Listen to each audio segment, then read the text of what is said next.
فرمایا میں ان کو بھی اکیلے بیٹھنے کی اجازت ہے. تو کس نیکی اور پرہیزگاری کی بات کرتا ہے؟ تو کیسا پیر ہے اس کے پاس تنہائی میں بیٹھ کے بیوی اپنا دکھڑا سنا رہی ہے؟ تو کیسا مفتی ہے؟ اٹھا کے لے جا طریقتیں شریعتیں اور جا کے سنبھال لے اپنے جبہ اور دستار میں. وہ کوئی جبہ اور دستار نہیں، وہ گند ہے. اس لیے کہ جو نبی مریم سلام اللہ علیہا کو نبی کے پاس بیٹھنے کی اجازت نہیں دے رہے، وہ پیر کس بات کی مولی ہے جو بیویوں کو بغیر پردے کے سامنے بٹھاتا ہے؟ اور تنہا بیوی کہتی ہے میرا دکھ سن لے، اس نے اجازت دی ہے. اور پھر کہنا تماشا لگ گیا، سٹنڈ لگ گیا. یہ شریعت بیان کر رہا ہوں، رسول اللہ کا فرمان بیان کر رہا ہوں، اور اس سے آگے ہمیں کسی دلیل کی ضرورت بالکل نہیں ہے. پتہ نہیں باپ کو کہ میرا بیٹا کیا کر رہا ہے. اندھی ہے وہ ماں جس کی بیٹی سارا دن نیٹ پہ بیٹھی رہتی ہے، اس کو خبر نہیں کیا ہو رہا. اور جب آگ گلے تک آتی ہے نا، داڑیاں جب جلنے لگتی ہیں تو ہمیں خیال آتا ہے یہ کیا بن گیا ہے. اور جب ماں کا دوپٹہ کھینچنے لگتا ہے نا سگا بیٹا کہ چل میرا رشتہ مانگ، پھر اس کو پتا چلتا ہے کہ یہ تو معاملہ ہی بڑا خراب کر لیا میں نے. میرے دوست، جوانی زیادہ پیسے کمانے کا نام نہیں. اگر تو قیمتی کپڑے پہنتا ہے تو تو جوان نہیں. تو 50 کلو وزن بائیں ہاتھ سے اٹھا لیتا تو جوان نہیں. اگر تو ڈگریوں کا ڈھیر لگایا ہے اور تیرا دراز اور الماری بھر گئے ہیں تو جوان نہیں. اور اگر تو نے اپنے خاندان اور معاشرے میں اونچا افسر بن کے نام کما لیا تو جوان نہیں.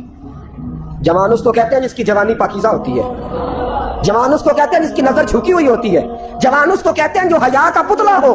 جوان اس کو کہتے ہیں جو شرم کا پیکر ہو. جوان اس کو کہتے ہیں جس کی نظر سے معاشرے کی بہو بیٹیاں بچی ہو. جوان وہ ہوتا ہے، جوان بھی ہو پاکیزہ بھی ہو، جوان وہ ہوتا ہے کہ میرے رسول پاک نے فرمایا صبح قیامت اللہ عرش کے سیدھے جانب جوان کھڑا کرے گا. 30 سال کا جوان، چڑھتی جوانی، خوبصورت آنکھیں، روشن چہرہ، اس کا وجود طاقت والا. نبی آگے بڑھ کے پوچھیں گے یا اللہ یہ کون ہے جو تیرے دائیں جانب کھڑا ہے؟ اللہ فرمائے گا یہ وہ جوان ہے کہ خوبصورت عورت نے اسے کہا تھا میرے ساتھ منہ کالا کر لے، اور اس نے نظر جھکا کے کہا تھا انی اخاف اللہ، نہ بھائی میں تو اپنے اللہ سے ڈرتا ہوں. فرمایا یہ پاک جوانی والا ہے، یہ حاجی نہیں، نمازی نہیں، یہ ولی نہیں، یہ صوفی نہیں، یہ وہ نہیں جو غوث زمان ہو، قطب دورہ ہو، پیر طریقت نہیں، مفتی وقت نہیں. یہ خالی جوان ہے پر پاک جوانی لے کے آیا. یہ خالی جوان ہے پر پاکیزہ جوانی لے کے آیا. یہ خالی جوان ہے پر اس کی نظروں میں حیا بڑی ہے. یہ پاک، یہ کیا تماشا لگ گیا اس کا چکر. اور آج جتنی مصیبتیں کھڑی ہوئی ہیں اس عشق مجازی کے روگ نے کھڑی کر دی ہیں. ہر جوان، ہمارا ایک بچہ تھوڑے دن پہلے اس علاقے کا محمد طیب نام کا شہید ہو گیا. وہ ایک کونے میں رہنے والا، ایک محلے میں ایک چھوٹے سے کونے میں رہنے والا بچہ تھا نا. میرے ساتھ دوست موجود ہے. صبح سے لے کر ساری رات میں افسوس کرتا رہا میں جنازے میں کیوں نہیں گیا، میں جنازے میں کیوں نہیں گیا. وہ بچہ پاک فوج کا وہ شہادت اختیار کر گیا تو فخر سے سر بلند کر گیا اپنا. لیکن جو بی بی کے لیے ساری رات روتے رہتے ہیں وہ شہید ہو سکیں گے؟ جو ساری رات ٹھنڈ میں کھڑے ہو کے عورت کے ساتھ گفتگو کرتے رہتے اور جو سارا دن دل میں گند رکھتے ہیں بی بی کے لیے، ان کے ہاتھ میں تلوار آئے گی؟ یہ بہو بیٹیوں کی عزتیں بچا سکیں گے؟ عافیہ صدیقیہ جیلوں میں جل گئی امریکہ کی، اور وہ جب بھی خط لکھتی تھی کہتی تھی کوئی محمد بن قاسم نہیں بچا، وہ کہتی تھی کوئی شہاب الدین غوری نہیں بچا. اور وہ جب بھی، اب تو خیر اس کا ذہنی توازن ہی کام کرنا چھوڑ گیا، وہ بی بی جب بھی خط لکھتی تھی نا اہل پاکستان کو تو کہتی تھی پاکستان والوں بتاؤ کیا تمہارے اندر کوئی بھی خالد بن ولید کا ماننے والا نہیں؟ کیا کوئی نہیں تمہارے اندر جو علی کے نام کا نعرہ لگانے والا ہو؟ کوئی نہیں بچا جو فاروق اعظم کی سیرت کو فالو کرنے والا ہو؟ کوئی لاؤ جس کے ہاتھ میں تلوار ہو اور مجھے سمجھ آئے کہ یہ وہ ہے جو حسن اور حسین کا نام لینے والا. ادراک ما لیلۃ القدر، صدق اللہ العظیم. اللہم صلی علی سیدنا و مولانا محمد معدن الجود والکرم وآلہ وصحبہ وبارک وسلم. الصلاۃ والسلام علیک یا سیدی یا رسول اللہ وعلی آلک واصحابک یا حبیب اللہ. حمد و صلاۃ کے بعد اللہ تعالیٰ نے قرآن مجید میں ارشاد فرمایا کہ انا انزلناہ فی لیلۃ القدر. فرمایا بے شک ہم نے اس قرآن پاک کو لیلۃ القدر میں نازل کیا ہے، قدر والی رات میں نازل کیا. وما ادراک ما لیلۃ القدر. قرآن مجید کے انداز پر غور فرمائیں. فرمایا تم کیا جانتے ہو کہ لیلۃ القدر کیا ہے؟ تمہیں کیا خبر ہو کہ لیلۃ القدر کیا ہے؟ اس کی اہمیت دیکھیے. میں کہا کرتا ہوں کہ صرف اس ایک فکرے کو دیکھ لیا جائے، وما ادراک ما لیلۃ القدر، اور تم کچھ جانتے ہو کہ لیلۃ القدر کیا ہے؟ تمہیں کیا خبر کہ لیلۃ القدر کیا ہے؟ لیلۃ القدر 1000 مہینے سے بہتر ہے. ان آیات کو دیکھیں اور ساتھ نبی پاک صلی اللہ علیہ وسلم کا وہ فرمان دیکھیں جس میں حضور علیہ الصلوۃ والسلام نے فرمایا تمہارے پاس ایک مہینہ آ رہا ہے رمضان کا، جس میں ایک رات ہے جو 1000 مہینے سے بہتر ہے. اور یہ لفظ کتنے جھنجھوڑنے والے ہیں. حضور علیہ السلام نے فرمایا جو اس رات محروم رہ گیا وہ ہر نیکی سے محروم رہ گیا. جو اس رات محروم رہا محروم ہی رہ گیا. اتنی بڑی بات. فرمایا تنزل الملائکۃ والروح، اس دن فرشتے اور روح القدس یعنی جبریل امین اترتے ہیں. فیہا، اس رات میں، باذن ربہم من کل امر، اپنے رب کے حکم سے ہر خیر کے کام کے لیے. سلام، یہ رات سلامتی والی ہے. ہی حتی مطلع الفجر، یہاں تک کہ فجر طلوع ہو جائے. سرے شام سے لے کر مغرب سے لے کر فجر تک یہ رات سلامتی والی. اس کو لیلۃ القدر اس لیے کہا جاتا ہے.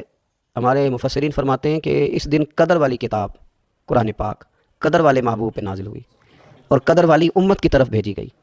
نبی پاک صلی اللہ تعالیٰ علیہ وسلم نے جب پرانی امتوں کی عمریں دیکھی نا، کسی کی 1000 سال ہوئی، کسی کی اس سے زیادہ ہوئی، تو اللہ کے محبوب علیہ السلام کے دل مبارک میں یہ خیال آیا کہ میری امت کی عمریں تو بڑی تھوڑی ہوں گی، تو کیسے اتنی لمبی نیکیاں کر سکیں گے. تو اللہ تعالیٰ نے پھر لیلۃ القدر عطا فرمائی. گویا اس ایک رات میں جو آدمی نیکی کرے، 1000 دن نہیں. کتنا لوگوں کو شوق ہے کہ کوئی ایسا جیک لگے یکدم میری ساری چیزیں بڑھ جائیں، تو اس پر بھی تو ذرا غور کرے نا. یہ ایک رات 1000 دن سے نہیں، 1000 مہینے سے افضل ہے. 1000 یکدم آپ کی نیکیوں کی عمر 1000 ماہ تک چلی جاتی ہے. کتنی بڑی فضیلت کی بات ہے. میرے رسول کریم صلی اللہ تعالیٰ علیہ وآلہ وسلم خاص توجہ دلاتے اس رات کے حوالے سے، خاص توجہ دلاتے. اور یہ رات کب ہوتی ہے؟ صحیح حدیث میں موجود ہے. نبی پاک صلی اللہ تعالیٰ علیہ وسلم نے فرمایا کہ اسے رمضان کے آخری عشرے میں تلاش کرو. گویا یہ جو 5 طاق راتیں ہیں نا، 21ویں، 23ویں، 25ویں، 27ویں، 29ویں، ان طاق راتوں میں اس رات کو تلاش کرو. اس رات اللہ کے فرشتے نازل ہوتے ہیں. آسمان دنیا پر، زمین پر فرشتے اترتے ہیں. حضرت جبریل امین علیہ الصلوۃ والسلام انہیں لے کر کے آتے ہیں.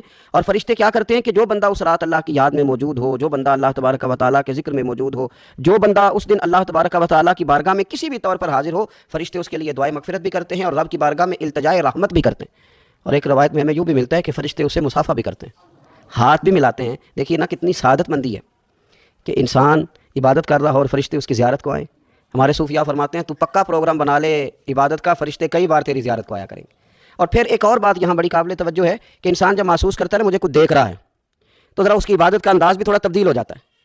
تو اگر یہ ذہن ہو ہمارا کہ ہمیں فرشتے دیکھ رہے ہیں اور وہ والی مخلوق دیکھ رہی ہے جو ہماری ڈائری ڈائریکٹ لے جا کے ہمارے رب کی بارگاہ میں پیش کرے، تو پھر کچھ زیادہ ہی توجہ مسلمان کی ہونی چاہیے، زیادہ ہی انہماک ہونا چاہیے، وہ کھو جائے. ٹھیک ہے ہم کمزور بھی ہیں، ہمارے اندر کچھ پریشانیاں بھی ہیں، ہماری بیماریاں بھی ہیں، ہم لاغر بھی ہیں، ذوف بھی آ جاتا ہے، تھکاوٹ بھی ہمیں آ لیتی ہے، لیکن لمبی تو بات ہی کوئی نہیں. 5 تو طاق راتیں.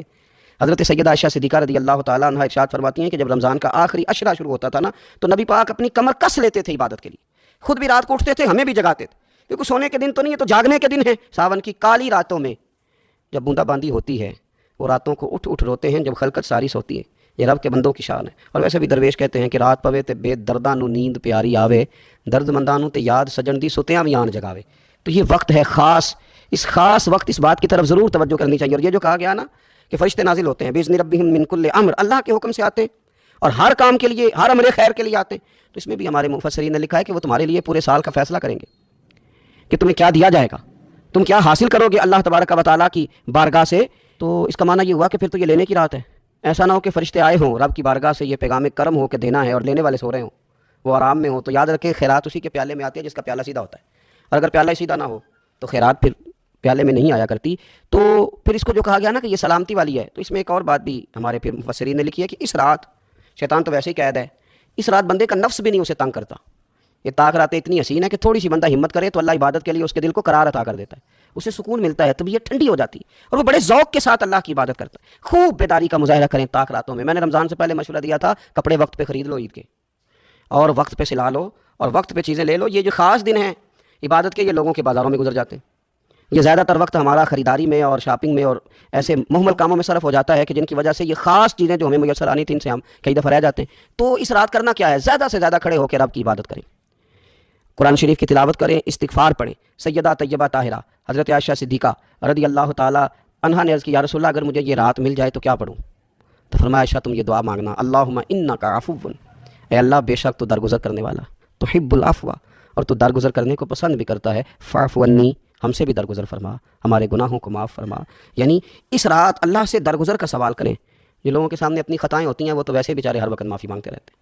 جن کے پیش نظر اپنی غلطیاں ہوتی ہیں، جو اپنے رب کریم کی بارگاہ میں حاضر ہونے کا ارادہ رکھتے ہیں صاف ستھرا ہو کر، وہ تو ویسے ہی معافی کے طلبگار ہوتے ہیں۔ تو یہ تو خاص چانس ملا ہے معافی مانگنے کا، تو بالکل سستی کا مظاہرہ نہ کریں، بالخصوص وہ لوگ جو اعتکاف میں موجود ہیں۔ نیند تو کسی وقت بھی آ جاتی ہے، آپ دوپہر کو بھی ذرا چپ کر کے لائٹ آف کریں تو یہ آ ہی جاتی ہے۔ آپ سر شام بھی تھوڑا سا کھانا کھانے کے بعد اگر کمر سیدھی کرنے کو بھی لیٹ جائیں تو نیند تو پھر بھی آ ہی جاتی ہے۔ لیکن یہ سنہری قسم کے ایام ہیں، سختی نہیں، پابندی نہیں، فرض نہیں، لیکن اگر شوق کے ساتھ، ذوق کے ساتھ، توجہ کے ساتھ۔ میں ایک مثال دیا کرتا ہوں کہ یہ ہمارے پاس قیمتی دن ہے رمضان کے، ایک عمل کا ثواب 70 کے برابر ہے۔ تو جس طرح انسان کے پاس کوئی چیز تھوڑی دیر کے لیے آئے تو اس نے جانا ہو تو لوگ اس سے زیادہ فائدہ اٹھانے کی کوشش کرتے ہیں۔ دیہاتوں میں نا غریب گھروں میں استری نہیں ہوتی تھی، ہر گھر میں نہیں ہوتی تھی، تو کسی پڑوس سے استری لے کے آتے تھے تو بوڑھے لوگ یہ کہا کرتے تھے کہ زیادہ کپڑے استری کر لو، استری واپس کرنی ہے۔